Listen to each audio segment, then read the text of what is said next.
हिंदू राष्ट्र का दावा करने वाले हिंदू गांव तो नहीं बना पाए आज तक। पिछले दिनों विश्वकर्मा पूजा हुई तो विश्वकर्मा लोग बनाए, फिर चौरसिया सम्मेलन चौरसिया करेगा, शिवदयाल सिंह चौरसिया, उनको याद करेंगे चौरसिया समाज के लोग। हर जाति का भगवान बना दिया, हर जाति का त्योहार बना दिया, हर जाति में अलग अलग लोग हैं, भगवानों की जाति इन्होंने बनाई, मंदिरों में इनके पुजारी बैठे। तो ये हिंदू होने का कोई छलावा जो है SC ST OBC लोगों के हक की बात ना हो इसलिए किया जा रहा है। दुश्मन चाहिए तो मुसलमान बना दिया।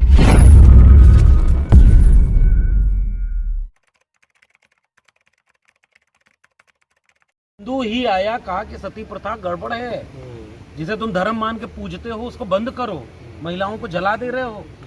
तो वो क्या हुआ, धर्म सुधार आंदोलन हुआ। कोई महात्मा ज्योतिबा फूले आए तो उन्होंने कहा विधवाओं का विवाह भी होना चाहिए, बाल हत्या शिशु संगोपन गृह बनाया, अछूत जिसे कह रहे हो उसे शिक्षा भी देनी चाहिए, तुम्हारा धर्म शिक्षा देने से रोकता है। तो कोई फूले पैदा हुआ, कोई अंबेडकर पैदा हुआ, कोई शाहू जी आए, कोई राजा राम मोहन राय, ईश्वर चंद्र विद्यासागर आए। तो धर्म के भीतर जो जो सुधार होना था वो हुआ। अगर इनमें से कोई कहता कि मुसलमानों को सुधारना है तो दंगा होता।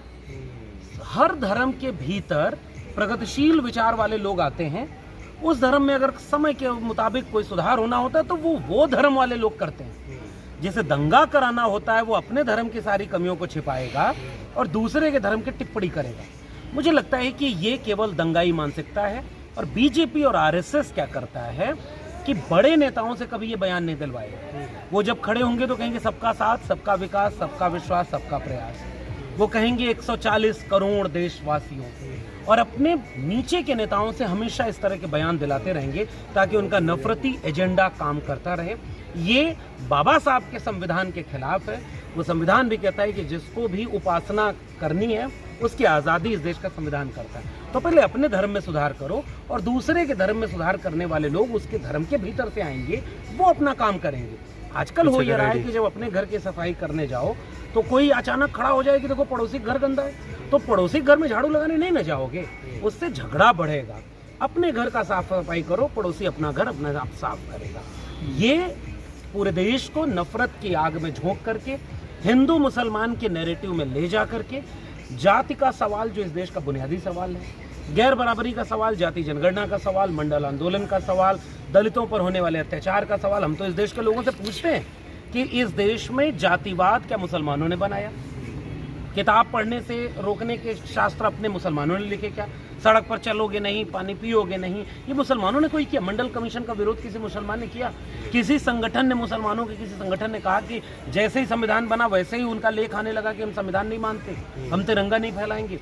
ये बुनियादी सवाल RSS और बीजेपी की दक्षिणपंथी मानसिकता का है, जो इस देश में मुसलमान को दुश्मन बनाकर पेश करना चाहता है ताकि हिंदुओं के भीतर जो गैर बराबरी है, जातिवाद है, आर्थिक रूप से विषमता है, उस पर कोई बात ना हो और एक फेक हिंदुत्व का नैरेटिव बना रहे। तो योगी जी तो कह रहे हैं कि एक रहो नेक रहोगे, बटोगे तो कटोगे। आप जाति जनगणना कहकर बांटने के प्रयास कर रहे हैं। नहीं, योगी जी से मैं पूछना चाहता हूँ कि क्यों एक करने की बात आप कर रहे हैं? इसका मतलब बटे हैं। बांटा किसने?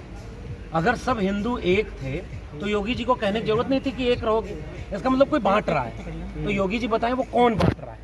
तो हम पूछेंगे कि जातियां बांट रहे हैं, तो जातियां किसने बनाई? योगी जी, मुसलमानों ने बनाई। भारत में आके जाति बांटा किसने इस देश के हिंदुओं को? इस देश में किसने कहा कि ये भगवान तुम्हारा नहीं है, तुम मंदिर में नहीं जा सकते, तुम इस सड़क पर नहीं चल सकते, तुम पीठ पर झाड़ू बांधोगे, तुम स्कूल पढ़ने नहीं जाओगे, तुम तालाब का पानी नहीं पी सकते जिसे जानवर भी पी सकते हैं? ये तो शुक्रिया अदा करना चाहिए इस मुल्क के हर बाशिंदे को कि इस देश में बाबा साहब का संविधान लागू हो गया, जिसने इंसान को इंसान के बराबर और एक कर दिया। इसलिए बांटने वाली ताकतें हिंदुओं की कौन है ये मैं जानना चाहता हूँ। वो जाति व्यवस्था है। योगी जी योगी होने के बाद काम क्रोध लोभ मोह अहंकार से ऊपर उठ जाता है, कोई सन्यासी हो जाता है और वो कहते हैं कि मैं क्षत्रिय हूँ, मुझे इस पर गुमान है। भगवान भी मेरी जाति में पैदा होते हैं। तो भगवान की जाति किसने बताई? हनुमान जी को दलित किसने बताया? हर जाति वाले अलग अलग अपना भगवान लिए हैं। तो ये किसी मुसलमान ने तो नहीं किया ना। आपके धर्म के भीतर बंटवारा है जो आपके धर्म के लोगों ने किया, बाकी लोगों को पैर से पैदा करके गुलाम बनाने के लिए। संविधान को हम मानते हैं जो बराबरी की बात करता है। हम संवैधानिक विचार को ही इस देश का विचार मानते हैं। वो ये कहते हैं ना कि देखिए जात पात खत्म करने की बात करते हैं लेकिन जाति व्यवस्था लाना चाहते हैं। जैसे कि बीमारी किसी डॉक्टर के पास आप जाइए तो उससे कहिए कि जरा जांच करो, तो कहता देखो ये इलाज कराने आए हो, जांच कराने की बात करते हैं। भाई जांच करोगे तब ना पता चलेगा कि इलाज किसका करना है। माथा में दर्द है, पैर का एक्सरे हो रहा है, इससे कभी समाज में दर्द बीमारी ठीक होगी? बीमारी ठीक करने के लिए बीमारी का जांच सबसे पहली चीज होती है। देश चलता है तो सड़क बनाने के लिए जब टेंडर पास होता है तो पहले सर्वे किया जाता है कि कहाँ सड़क नहीं है, कहाँ पुल नहीं है। ये अलग बात है कि आजकल जो सड़क बन रही है, अयोध्या में भी बनी, वो भी टूट गई, तो ये तो एक अलग बात है भ्रष्टाचार कितना हो रहा है। सर्वे के बिना सड़क नहीं बनती, सर्वे के बिना कोई पॉलिसी नहीं बनती, सर्वे के बिना देश कैसे चल रहा है? सवाल ये है ना, जाति खत्म करने का पहला कदम जाति जनगणना है। जाति जनगणना होगी तो पता चलेगा कि किस जाति का हक किसने खाया, उसकी बराबरी होगी। किसी को ज्यादा कोई कब्जा किया है तो उससे कहा जाएगा कि दूसरे के हिस्से का मत खाइए, और जिसको कुछ नहीं मिला उसको उससे का हक मिले। बराबरी होगी, अपने आप जातियां खत्म हो जाएंगी। लेकिन जातिगत गैर बराबरी रहेगी तो जातियां कैसे खत्म होंगी? हाँ, यही तो डर है ना उन लोगों की। आपका निशाना संपत्ति पे है, आप बांटना चाहते हैं। संपत्ति किसकी है? हम ये जानना चाहते हैं कि देश अगर सबका है तो ऐसा क्यों है कि इस देश के बहुसंख्यक दलितों के पास जमीन नहीं है, ओबीसी के पास, अति पिछड़े लोगों के पास जमीनें नहीं है, शिक्षा नहीं है, उनके लोग कुलपति नहीं है, उनके लोग सुप्रीम कोर्ट में जज नहीं है, उनके लोग सेक्रेटरी नहीं है, ज्वाइंट सेक्रेटरी नहीं है, कैबिनेट सेक्रेटरी नहीं है, तो आखिर देश कौन चला रहा है? अगर देश सब लोगों का हिस्सा है तो क्या इस देश के 90% आबादी जनगणना रजिस्टर में दर्ज किए गए आंकड़े मात्र हैं, या वो भी इंसान है?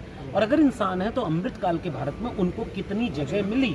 कितना, हमारे यहाँ तो नारा चलता था ना, 100 पाने वाली गांठ पिछड़ा पावे 100 में 60। तो बाद के नारे क्या हुए कि 100 में 90 शोषित हैं, शोषितों ने ललकारा है, धन, धरती और राजपाट में 90 भाग हमारा। धन 90 भाग जिसकी आबादी उसका होगा ना, तो वो रिसोर्सेज को छीन करके किसी को देने की बात नहीं है। पहले एक्सरे तो कर लो, फिर पॉलिसी बनाना। मंडल कमीशन कहता है कि समानता केवल समान लोगों के बीच लाई जा सकती है, असमान लोगों को समान लाने के लिए असमान नियम बनाने होंगे। जाति जनगणना इस देश की सबसे बुनियादी जरूरत है जो बताएगी कि किसने किसका हक खाया है। और ये जो एक आखिरी सवाल, जो राजनीतिक अछूत और सामाजिक अछूत मुसलमानों को बनाया जा रहा है, जो लोग सेकुलरिज्म का हवाला देती हैं, जो पार्टियां, वहीं बैकफुट पर नजर आती हैं जब संविधान बचाने की बात आती है, और कई सारे उदाहरण हमारे और आपके सामने हैं। मुझे लगता है कि एक पॉलिटिकल नैरेटिव होगा कि अगर हम मुसलमानों के पक्ष में बोलेंगे तो हमारे हिंदू वोट कंसोलिडेट नहीं होंगे। शायद पॉलिटिकल पार्टियां इस नैरेटिव में जाने से बचती होंगी। मुझे लग रहा है कि बोलना पड़ेगा, इस लिहाज से बोलें कि संविधान जो हक और अधिकार देता है, संविधान को आगे रखें। अगर उस अधिकार पर हमला किसी मुसलमान पर, दलित पर, पिछड़े पर, आदिवासी पर, महिला पर, गरीब पर, किसान पर हो रहा है तो संविधान आगे लेकर के आपको उनकी आइडेंटिटी पर बात करनी चाहिए और ये बात बचाना चाहिए कि बस एक फर्क ये होता है कि आरएसएस चाहता है कि हिंदू बनाम मुसलमान पर ही बात हो, हिंदू बनाम मुसलमान पर। हम ये कहते हैं कि जो गरीब है, कमजोर है, अब पेट्रोल अगर 100 रुपया लीटर मिल रहा है तो गरीब मुसलमान को भी मजबूरी में वही लेना पड़ रहा है, हिंदू को भी लेना पड़ रहा है। शिक्षा बिक रही है, प्रोफेसर नहीं है, शिक्षा महंगी हो रही है, तो उसका नुकसान हिंदू, मुस्लिम, गरीब सबको है, एक जैसा है। तो मुझे लग रहा है पॉलिटिकल पार्टियों को ये बात समझनी होगी कि अन्याय कहीं भी हो, किसी के साथ हो, उसके साथ खड़ा होना मुझे लग रहा है कि संविधान और आइडिया ऑफ इंडिया के लिए सबसे बुनियादी शर्त है। और हम अपने साथ के आखिर में केवल ये बात कहूँ कि राष्ट्र बनता कैसे, भूगोल के नक्शे पर खींच दी गई लकीरों से ही राष्ट्र नहीं बनता, वहाँ के लोगों से बनता है। और अगर वहाँ के लोग अपनी पहचान के नाम पर शिकार किए जाएंगे तो उस राष्ट्र का साझा सुख और साझा दुख से हम एक नागरिक होते हैं। वरना हम कौन से भारत में हैं? हिंदू राष्ट्र का दावा करने वाले हिंदू गांव तो नहीं बना पाए आज तक। पिछले दिनों विश्वकर्मा पूजा हुई तो विश्वकर्मा लोग बनाए, फिर चौरसिया सम्मेलन, चौरसिया करेगा शिवदयाल सिंह चौरसिया, उनको याद करेंगे चौरसिया समाज के लोग। हर जाति का भगवान बना दिया, हर जाति का त्योहार बना दिया, हर जाति में अलग अलग लोग हैं, भगवानों की जाति इन्होंने बनाई, मंदिरों में इनके पुजारी बैठे। तो ये हिंदू होने का कोई छलावा जो है SC ST OBC लोगों के हक की बात ना हो इसलिए किया जा रहा है। दुश्मन चाहिए तो मुसलमान बना दिए। अरे भाई, गरीब मुसलमान उतना वहाँ भी परेशान है और यहाँ भी है। एक शेर किसी ने कविता बहुत अच्छी लिखी थी कि इंसान में हैवान यहाँ भी है वहाँ भी, इंसान परेशान यहाँ भी है वहाँ भी। तो इंसान पर बात हो, इंसान को इंसान के बराबर समझा जाए, मुझे लग रहा है यही राजनीति का तकाजा होना चाहिए। हमारे जैसे लोग जो सामाजिक काम करते हैं उनका भी ये तकाजा होना चाहिए, और यही मनुष्य होने की फितरत है। डॉक्टर साहब, सर समाजवादियों के मंच पर आप ज्यादा जा रहे हैं, क्या फ्यूचर में क्या जाएंगे समाजवादी पार्टी में? अब बाबा होता तो पर्ची बना के इसका जवाब दे देता। कुछ चीजें वक्त के गर्त में होती हैं, जिनसे हमारा विचार मेल खाएगा, न्यूनतम सहमति पर जो हमें याद करेगा हम उसके साथ खड़े होंगे। न्यूनतम सहमति पर अधिकतम एकता, वरना अगर प्योर खोजेंगे तो कोई ऐसी जगह नहीं बचेगी जहां कोई प्योर बचेगा। फिर वो आपस में ही लड़ते रह जाएंगे और फिर नारा लगाएंगे कि 100 में 90 हम हैं। इसलिए न्यूनतम सहमति का वक्त है, जहां विचार मेल खाएगा उसका साथ। समाजवादियों से